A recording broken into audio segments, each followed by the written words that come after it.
In any life, we have highs and lows, light and dark, wins and losses. What happens when we encounter that moment in time when what happens next could change everything? Join us as we step into another person's inspirational moment and see how we can connect their experience to ours. This is Greg Stevens, and you're listening to A Shot of Inspiration. Hello, everyone, and welcome to another episode of A Shot of Inspiration. I'm Greg Stevens, your host, here with my great Quaker Hunja, Finley, and she is a sweetheart. She's going to be leaving here in just a moment when we get started. But today I have Scott Smith with us, and Scott is an author. He is a Fractional Chief of Staff. He has some nonprofits he works for. He also has a radio show, the WACO Experience, and he lives now in the area where I went to college. I went to Baylor, so he lives in Waco, and he moved there recently from Oregon. And we've had two meetings, haven't we, Scott? Yeah, absolutely. Yeah, we had two meetings and just really have enjoyed getting to know him, and he's told me some stories about his family, his wife, and she has I think a show on YouTube. And I just like to dive in because Scott has been one of those people that he has so many different great stories. He's a great storyteller, and he's a motivational listener. He wrote a book around that. And Scott, thank you for being our guest on the show today. Thanks so much for being here. Greg, it's just fun to hang out with you. And I had to say that before we got on, we were talking about your show, and I was listening to the most recent episode, 75. Congratulations, the Jubilee episode. What a great milestone. Yeah. Congratulations. Thank you. We're shooting to just keep them going as long as I can. But before we get in, I want to put Finley, who's already napping, in the waiting room so we can have an adult discussion. I love that because they say never share the stage with animals or children. She's gone until we do our outro. So no, thanks for being on the show. Let's dive in. What I'd like you to do first is walk our audience through all the things you do, the books you've written, what you're up to, what your passions are. Absolutely. I'll go back and I'll start with the Motivational Listener, because that brings in my wife and I. This year will be celebrating our 41st wedding anniversary at the end of August. And so back in roughly 2015, somewhere along the line, someone asked my wife, "What do you do?" And she thought about it and very accurately said, "I'm a motivational listener." And I thought that was just fabulous. And I told her, "Look, here's the deal. I will always give you credit, but I am stealing that title because I'm a good husband. So I'm doing that right now." My wife created this term, motivational listener, and there's some brain science that goes behind this. And you talk about pattern interrupt, right? And motivational speaker, right? But this is what we hear. And then as soon as someone says, "What do you do?" "I'm a motivational," you fill in the blank with your brain, right? You fill that in. "Oh, they're a motivational listener." What? And it activates a part of the brain called the orbital frontal cortex. This is an area that sits right behind your eyeballs. And in essence, it's the error detection part of your brain. And because our brains process so much information, we daydream between 30 and 50% of our waking hours. So if we have a 30-minute conversation, you're daydreaming for 15 minutes, I'm daydreaming for 15 minutes, and yet we still have a meaningful conversation because we're able to engage. But you're having the conversation, you're thinking, "Oh, okay, what am I doing this weekend? What went well over this past weekend? Where did I park? What do I want to have for dinner?" You can still think about those things and still actively engage with somebody. So here's the deal. When the unexpected happens, the orbital frontal cortex kicks in and it causes your brain to focus. And pattern interrupt, like motivational listener, activates that part of the brain. Now, here's the cool thing when it comes to business networking, and we'll talk about some of the books like I wrote on business networking, a scientific method. When you activate the orbital frontal cortex, it actually is also responsible for facial and vocal recognition. So when you connect with somebody at a networking event and you say something unexpected, like, I'm a motivational listener. Their brain focuses, and you are kindly imprinting your face and your voice on their brain. Yeah, when you say that, I guarantee you, I automatically thought people are going to do this, yeah, consistently, because your eyes will close. You go, wait, hold on, did I just hear that right? Yeah, Absolutely. That's the deal. So pattern interrupts. My wife created that. I took that and I added some of the stuff that I had been working on. And this goes back into 2012. And I had made a commitment that I was going to remind people how remarkable they were. And this was based off an article that I had read, a research paper that was published that was called The End of History Illusion. But anyway, the main thing is that people forget how remarkable they are. When you talk to somebody that knows what they're doing and you ask them something, they can just breathe out these answers, right? So you run a podcast, you're at episode 75. So I ask you some questions. Oh, what kind of tools do you use? Oh, how do you process? How do you upload it? And you just like, oh, we are on Zoom and we use these microphones. I use this camera and I uploaded to this platform. And here's the things that happen. However, you weren't born knowing that stuff. You can just breathe it out as if it's common knowledge, but it is not common. You had to read and practice and take courses. You probably paid hard dollars to acquire that knowledge.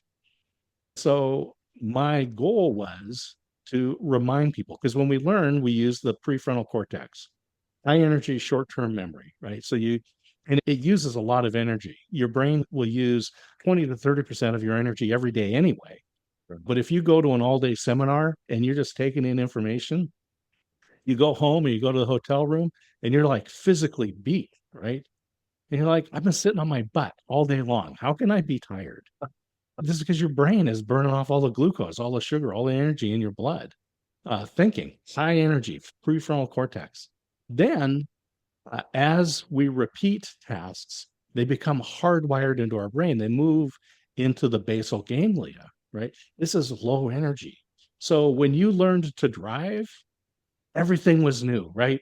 You're like, don't turn on the radio, don't talk to me. I'm just like, I got to focus. I'm looking at the road, check the mirrors, the passenger, all these things, right? Now you walk out to the car, you stick the key in, you start, you don't have to look and go, okay, do I turn the key to the left or to the right? You get in, you drive, you get to your destination, and then you think, there's a four-way stop between here and there. I'm pretty sure I stopped, but I don't remember because it's all hardwired and you're thinking about all these other things. So it becomes as if you have always been driving, but you haven't. You had to learn that. A part of this aspect of being a motivational listener is my goal is, Greg, if we're having a conversation, my goal is for you exit our conversation feeling better about yourself than before we started. And so in this case, I would ask you questions. These are directed questions. We use active listening, which is actually very passive because I'm just acknowledging you, making eye contact, summarizing things, right? But you're guiding the conversation. As a motivational listener, I'm guiding that conversation. Oh, what is it you do? How long have you done that? What were you doing before? What have you found interesting and so forth? What has changed recently? I guide those things. And then I find out I'm going to differentiate between your result and the motivation. You say, well, I'm a podcaster. Oh, let's explore that. And podcasting is the result. There's a motivation. You like to share people's stories. You want to share this inspirational moments, right? That's the whole premise of the name, even the name of the podcast. right. And so we delve into the motivation. Why do you actually do this? And this is where it comes back to saying, how do I make you feel better about yourself? I go, oh my gosh, your guests must feel so great. Come on and just share these stories in an open environment where they're not bragging, they're just telling these stories.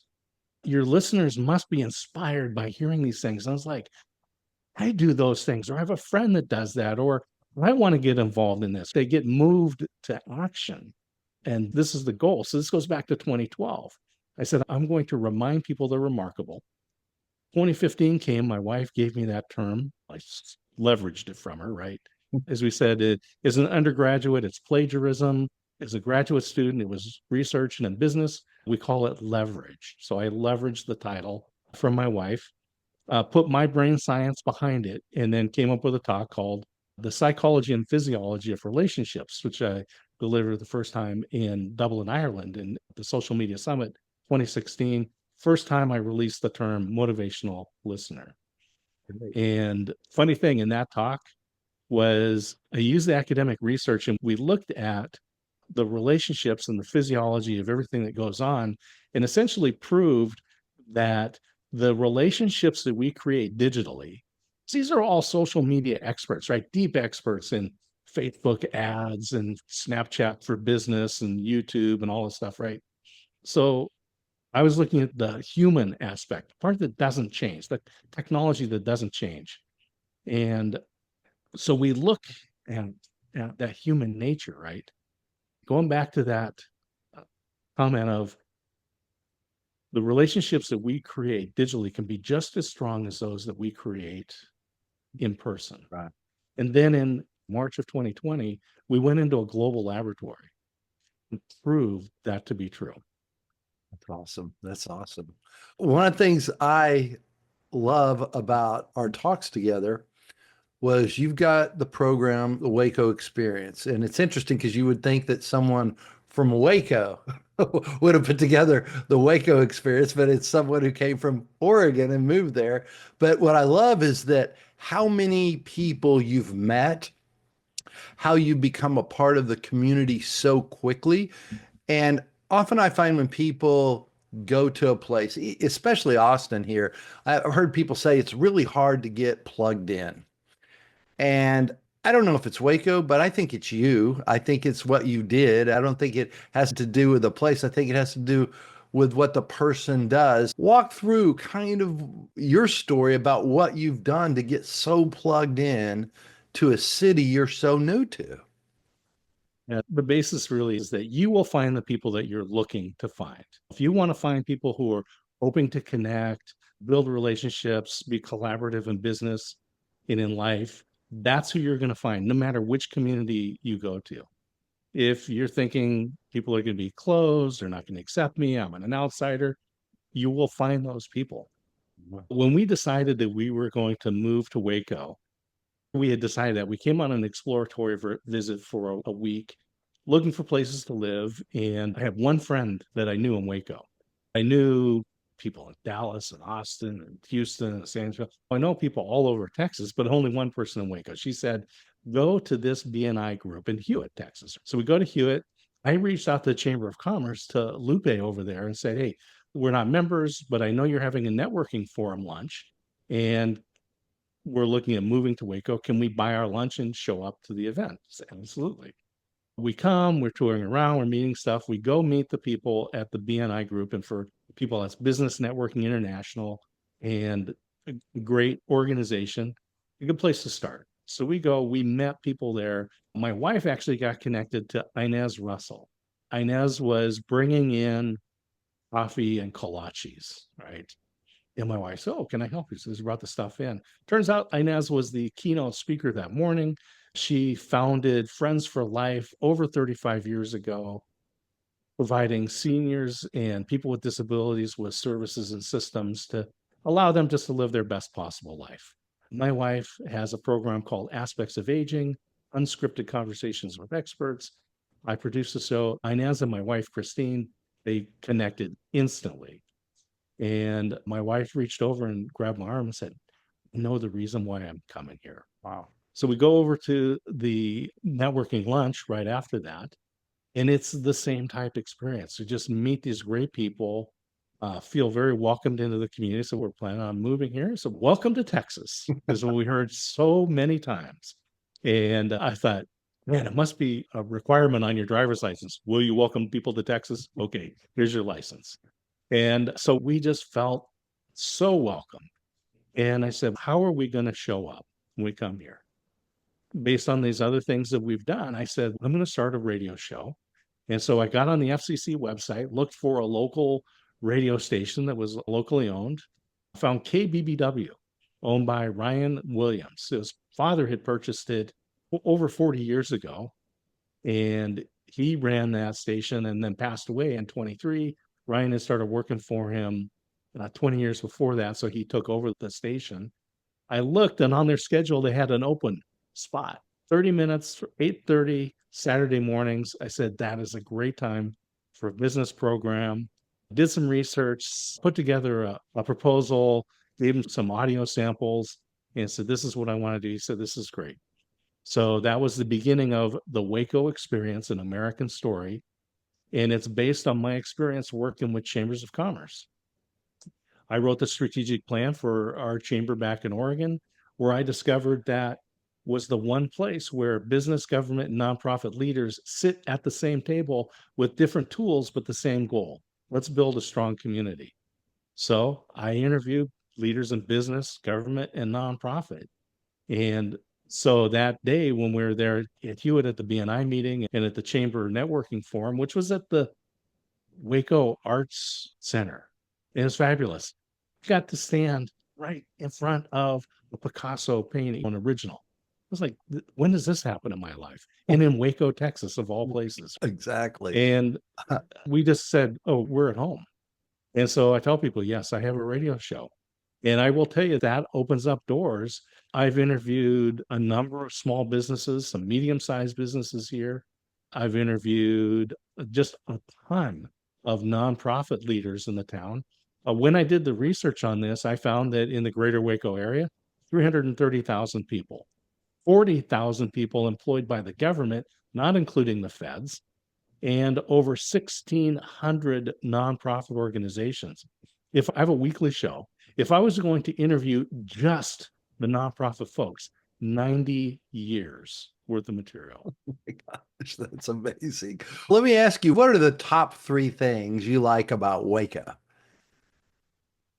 I grew up in Corvallis, Oregon. So my family is from Southern California. I was born in the city of Orange, St. Joseph's Hospital, same hospital my mother was born in.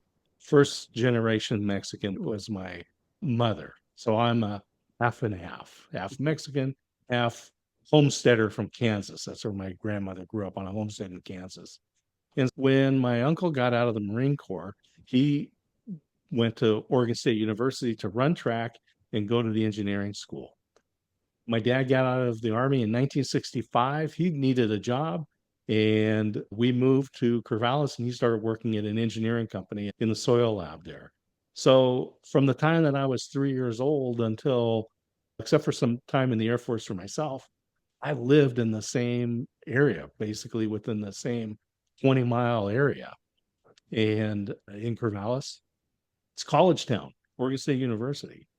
And when I was in high school, the world was different, but in Gill Coliseum, the basketball facility, in Gill Coliseum, in the basement was the weight room. I'm a high school kid. We go over there and we're playing football, right? So we go into the weight room and we're lifting weights with the Oregon State football team. Wow. The trainers and the strength coaches are giving us tips. No way that could happen today. You couldn't even get into the facility. No way. Absolutely. There we are using free weights and all this and getting advice. I just think of the legal implications today. But we are 5 minutes from Baylor University. We have a membership at the Baylor Club, which is part of McLean Stadium. And I recorded an episode of my show this morning at the Baylor Club.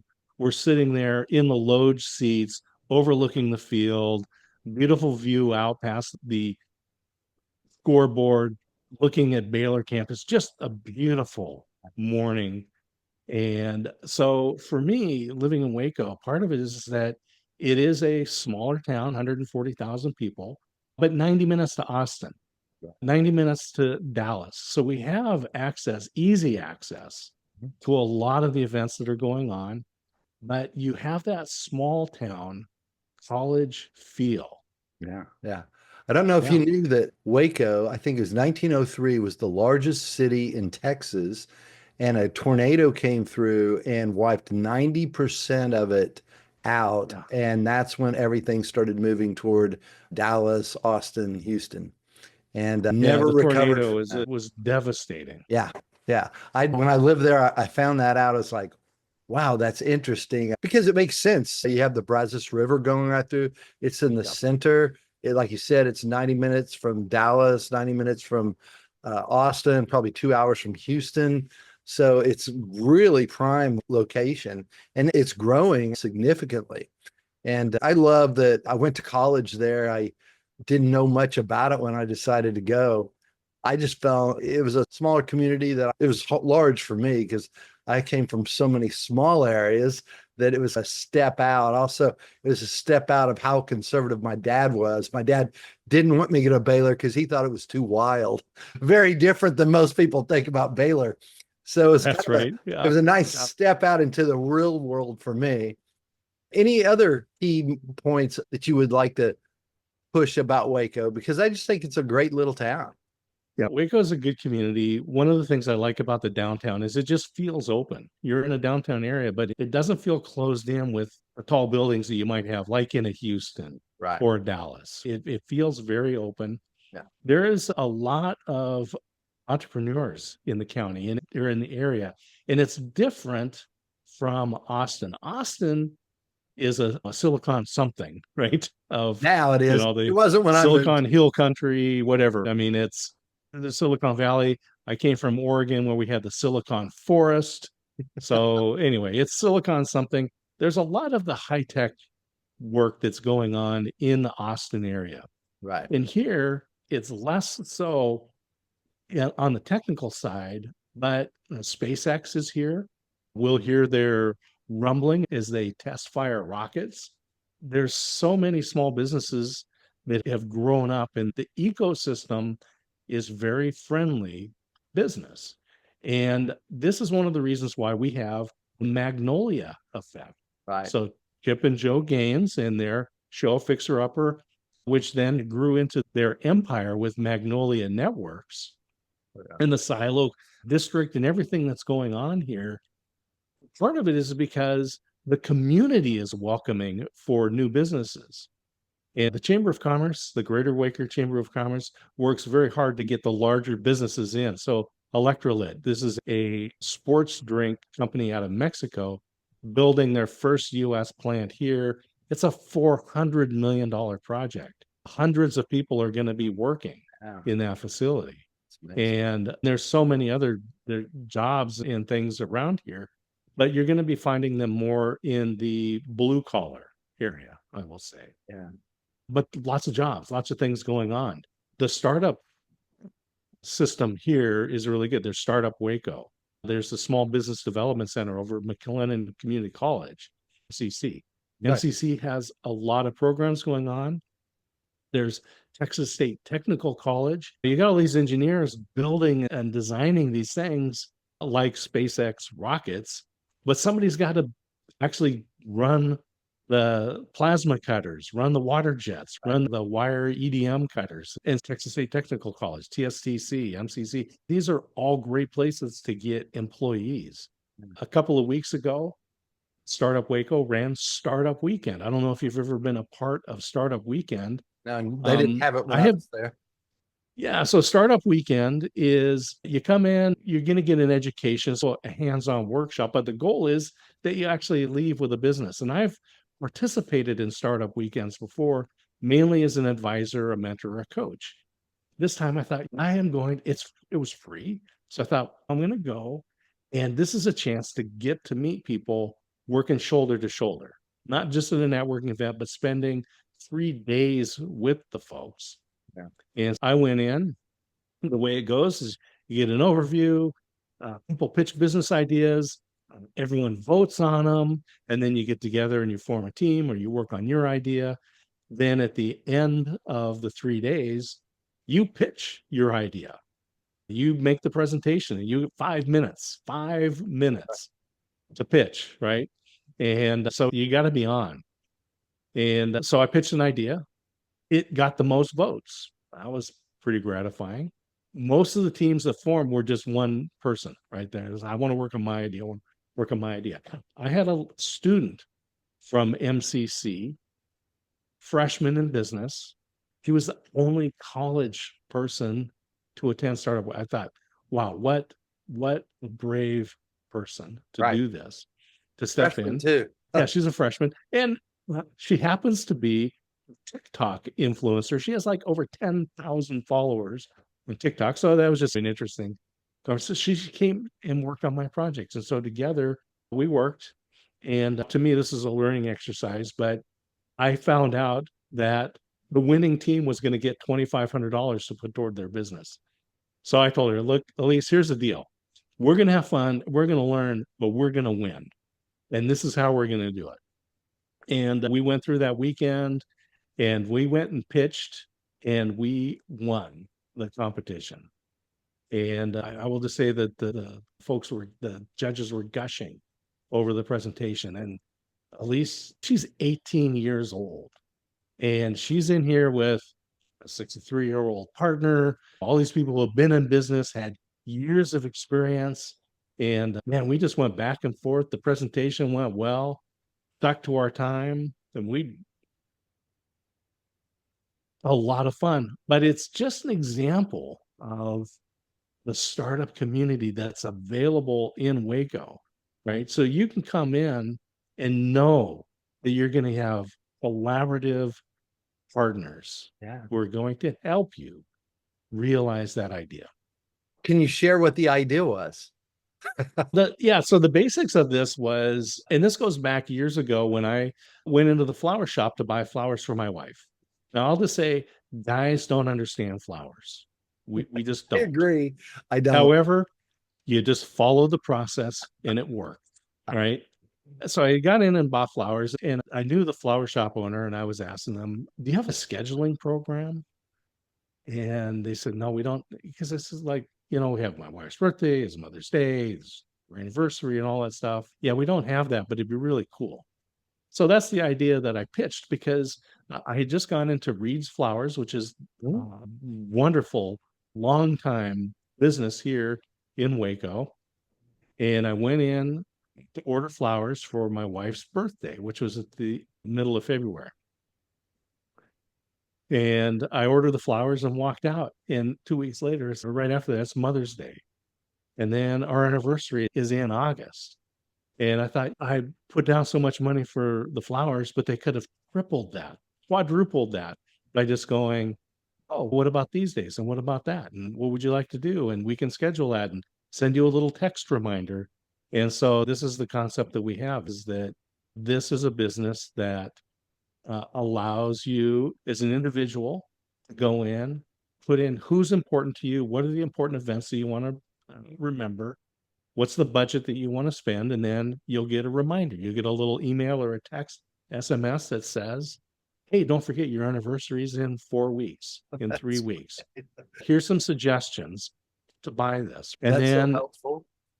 Yeah. And then on the business side, you're the real estate person. You just closed the deal. Yeah. So in 3 months, because if the person you worked with bought a house, all of their friends are buying houses. All of their friends are selling houses, rental properties. They have friends. So 3 months, send them a little, hey, remember 3 months ago, we signed your loan. Congratulations. Hope it's going well. If there's other people that I can help, let me know. And just schedule it out. And you don't have to worry about it. And it's using the automation. I stay away from the AI word, but it is using automation to remind us what's going on. Well, and so this was the concept of that idea. To me, that's where AI and all of that is so good, because I want something to take over. One of the things I taught in Getting Things Done, your mind is for having ideas, not holding on to them. So this really helps you manage what you need to without forgetting. And I got to ask, what's your wife's birthday? My wife's is February 19th. Okay, my wife's is the 18th. All right. We'll come down to Austin and we'll have a joint birthday, or you can come up here. That's good. I want to talk more, and we're almost out of time. I want to have you back on soon, because I want to talk more about your Fractional Chief of Staff. I want to talk about your books. How can people get a hold of you? What's the best way? I know we're going to have all of this listed on social media, but for those just listening right now or watching, what's the best way to get a hold of you and reach out and find out more, but also hire you for some of the things they're looking for? Yeah, absolutely. I appreciate that. The easiest way is to go to my website, dscottsmith.com.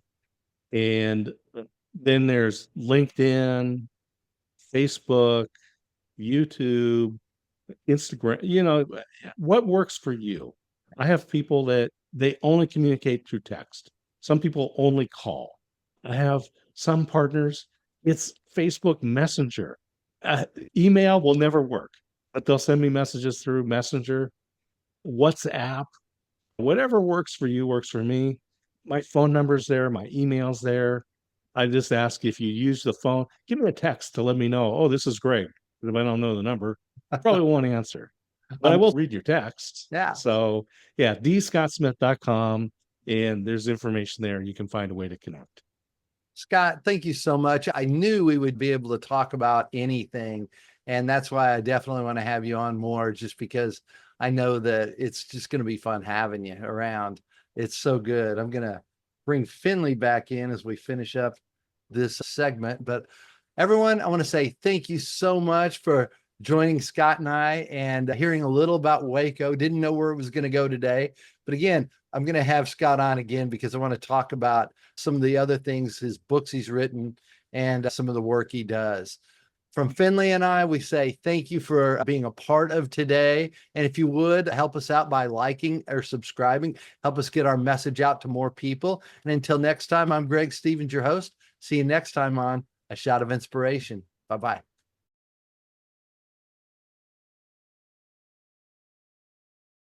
Thanks for listening to this episode of A Shot of Inspiration. If you like this or any of our other episodes, make sure you rate it and share it with a friend. This is Greg Stevens, and we look forward to being with you next time. Until then, be bold, be courageous, and respectfully speak your truth.